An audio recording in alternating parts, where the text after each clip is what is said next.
Hello दोस्तों, welcome back to my YouTube channel. दोस्तों बात करेंगे हम बीपीएससी टीआरई 3.0 नई शिक्षक भर्ती का जो आपका परीक्षा की जो तिथियां रखी गई हैं 19 जुलाई से लगा करके 22 जुलाई तक, यानी कि 19 जुलाई से लगा करके 22 जुलाई तक आपकी जो है परीक्षा वो कराई जाएंगी। लेकिन देखिए यहाँ पे एग्जाम पोस्टपोन को लेकर के, यानी कि परीक्षा स्थगित को लेकर के और टीआरई 3.0 में परिवर्तन को लेकर के हम लोग इस वीडियो के माध्यम से बात करेंगे।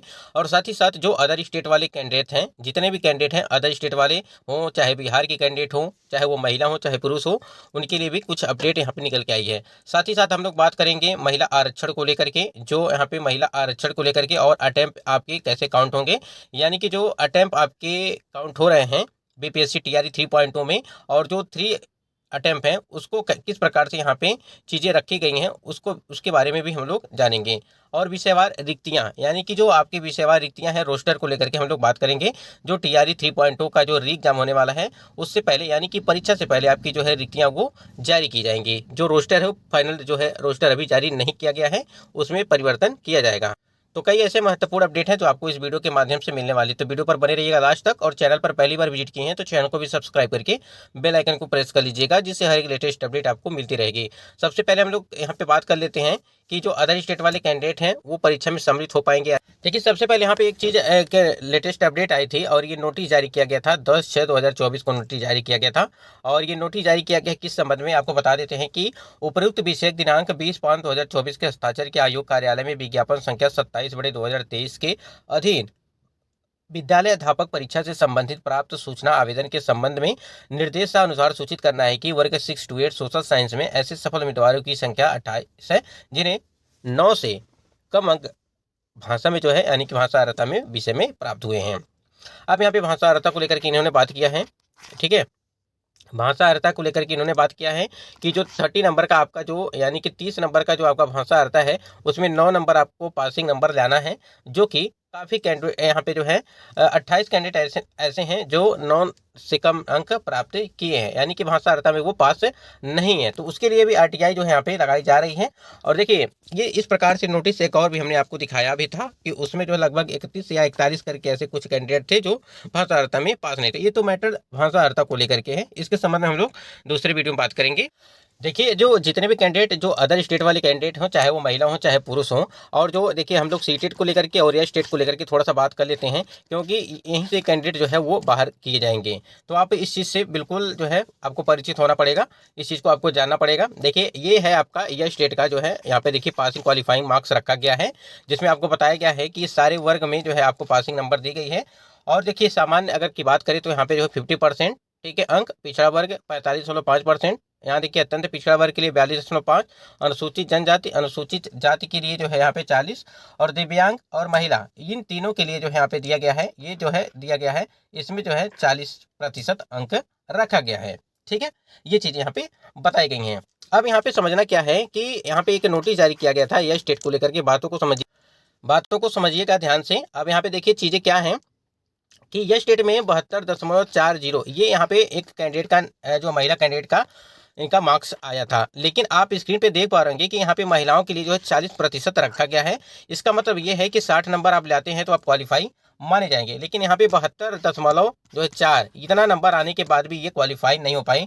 यानी कि यहाँ पे अगर सामान्य कोट की बात करें तो यहाँ पे जो अदर ये कैंडिडेट जो थी वो उत्तर प्रदेश की कैंडिडेट थी, ठीक है, जिनका यहाँ पे इतना नंबर आया था 72.40, ये यहाँ पे नंबर आया था।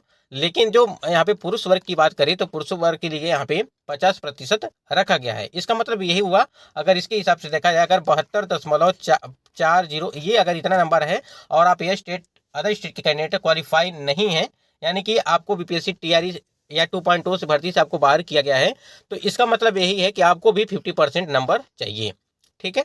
यानी कि आपको भी जो है 75 नंबर चाहिए, तब जाकर के आप क्वालिफाई माने जाएंगे। लेकिन ये जो कॉलम बना हुआ है ये 40% जो लिखा हुआ है, ये यहाँ पे चीज़ें आप इसके लिए जो है आवाज़ उठा सकते हैं, ठीक है।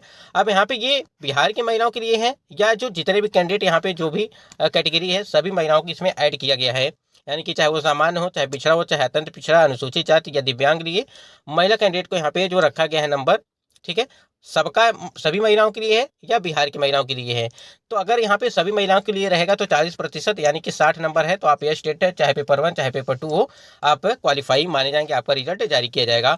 लेकिन जो है टीआरई 2.0 भर्ती में 72.40 नंबर आने के बाद भी यहाँ पे डिसक्वालीफाई किया गया, यानी कि पीपीएससी टीआरई 2.0 भर्ती से जो है बाहर किया गया। तो कहीं ना कहीं ये चीज़ें हैं कि आपको 75 नंबर नहीं है, इस वजह से बाहर किया गया। और ये अदर स्टेट के कैंडिडेट थी, वो भी महिला कैंडिडेट थी। तो देखिए ऐसे जो कैंडिडेट हैं, चाहे वो अदर स्टेट के, चाहे या सीटेड वाले कैंडिडेट हों, चाहे या स्टेट वाले हों, या स्टेट वालों के लिए तो आपको देखिए यहाँ पे सारी चीज़ ये या स्टेट का है। और सीटेड के लिए बता देते हैं, सीटेड के लिए बस एक ही चीज़ है, जो भी अदर स्टेट के कैंडिडेट है उनको सीटेड में 90 मार्क्स होने चाहिए, चाहे आप किसी भी कैटेगरी के हों और आप अदर स्टेट के कैंडिडेट हैं तो। और आरक्षण को लेकर के अगर बात करें, आरक्षण को लेकर के बात करें अगर, तो देखिए जितने भी कैंडिडेट हैं बिहार के, यानी कि चाहे महिला हो चाहे पुरुष हो, अगर आप आरक्षण का लाभ आप ले रहे हैं और आप डॉक्यूमेंट में, यानी कि जब फॉर्म अप्लाई कर रहे थे तब उस टाइम पे आपने जो है उस कॉलम को फिलअप किया होगा, यानी कि जो भी आपको चाहिए। यानी कि देखिए यहाँ पे इन्होंने बताया है कि ऑनलाइन आवेदन पत्र में इंगित कॉलम में आरक्षण का दावा नहीं करने पर आरक्षण का लाभ नहीं मिलेगा। वही चीज़ जो हम आपको बता रहे हैं, यदि आप लोगों ने इसके लिए जो है आरक्षण का लाभ, आप जिस जिस कैटेगरी में आपको चाहिए, जो भी चीज़ के लिए आपको आरक्षण चाहिए, उसका जो है आपको प्रमाण पत्र वहाँ पे देना था, यानी कि उस कॉलम को इंगित करना था। ठीक है, अगर आप ऐसा नहीं किए होंगे तो आपको आरक्षण का लाभ नहीं दिया जाएगा किसी भी हाल में। ठीक है, इस चीज़ को आप ध्यान रखेंगे। और जो भी आरक्षण का लाभ दिया जाएगा वो सिर्फ बिहार के कैंडिडेट को, ध्यान रखिएगा, सिर्फ बिहार के कैंडिडेट को दिया जाएगा, न कि जो अदर स्टेट, जो अन्य राज्य के कैंडिडेट हैं उनको भी कोई भी आरक्षण का लाभ नहीं दिया जाएगा। और आप लोगों ने देखा होगा टीआरई 1 और टीआरई 2.0 की भर्ती के काफ़ी सारे लेटर जारी किए गए हैं आरक्षण को लेकर के, जो गलत तरीके से जो है आरक्षण का लाभ ले चुके हैं, जो है उनको फिर से जो है डॉक्यूमेंट वेरिफिकेशन कराया जा रहा है और फिर से जो है उनको बाहर किया जा रहा है। तो इस वजह से ऐसे कैंडिडेट जो है इस चीज़ को ध्यान रखेंगे कि ऐसी गलती आप लोग नहीं करेंगे। अगर आप नौकरी कर रहे हैं उस टाइम पे आप, तो ठीक है, मान लीजिए किसी कारणवश आपका ज्वाइनिंग हो जाता है और आपको लगता है कि ये चीज़ हमारी गलती है, तो कहीं ना कहीं आप फिर बाद में जो है आपके ऊपर कार्रवाई भी हो सकती है, इस चीज़ को ध्यान रखेंगे। अटेम्प्ट की बात करें हम, ठीक है, यानी कि जो 3 अटेम्प्ट, अभी देखिए नोटिफिकेशन में जो चीज़ मेंशन है आपके 3 अटेम्प्ट को लेकर के, वही हम बता रहे हैं। 3 बार आपको मौका दिया जा रहा है बीपीएससी में। अब ये काउंट कैसे आपके होंगे, बहुत सारे कैंडिडेट को कहना ये है कि क्या हम फॉर्म अप्लाई कर दिए हैं तो हमारे जो है ये काउंट हो जाएगा या नहीं होगा।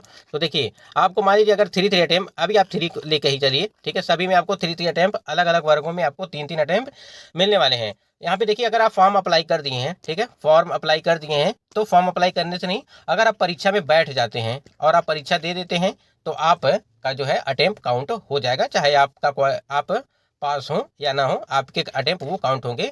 अगर आप फॉर्म अप्लाई कर दें और परीक्षा नहीं देने जाते हैं तो भी आपके अटेम्प्ट काउंट नहीं होंगे, इस चीज़ को आप ध्यान रखिएगा। तो देखिए जो भी सीटेड या स्टेट को लेकर के जिनका भी सभी डॉक्यूमेंट कंप्लीट हो, चाहे वो अदर स्टेट के कैंडिडेट हो चाहे बिहार के कैंडिडेट हो, जिनका भी मतलब कि सारा डॉक्यूमेंट कंप्लीट होगा, पूरी तरह से लगता है उनको कि हाँ ये सारी चीज़ें हमारी कंप्लीट है, तभी जाकर के आप परीक्षा में सम्मिलित होइए। नहीं तो एक डर ये भी है कि आपके जो अटेम्प्ट है वो खत्म हो जाएंगे, तो आपको अटेम्प्ट भी बचाने हैं, ठीक है, फिर भी और आपके डॉक्यूमेंट कंप्लीट नहीं है तो फायदा क्या है फिर आपको जो है परीक्षा में बैठने की। बीपीएससी टीआरई 3.0 की जो विषयवार रिक्तियां हैं, अभी भी लगभग 3 से 4 हज़ार जो है, जो आपकी रिक्तियां हैं, लगभग 4 हज़ार के आसपास ऐसी रिक्तियां हैं जो देखिए 87,000, ठीक है, 87,774 ये आपकी टोटल वैकेंसी है।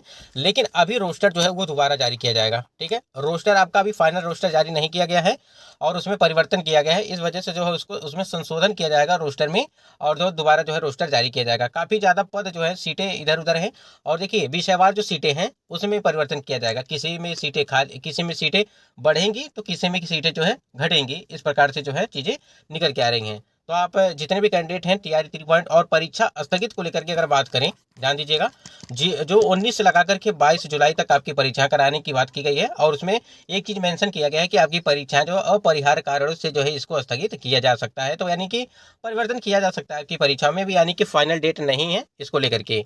तो ये कुछ महत्वपूर्ण अपडेट थी, बाकी अपडेट के लिए आप चैनल से जुड़े रहिएगा, जो भी अपडेट होगी आपको मिलती रहेगी। दोस्तों आज की वीडियो में बस इतना ही, मिलते हैं नेक्स्ट वीडियो में, तब तक के लिए जय हिंद।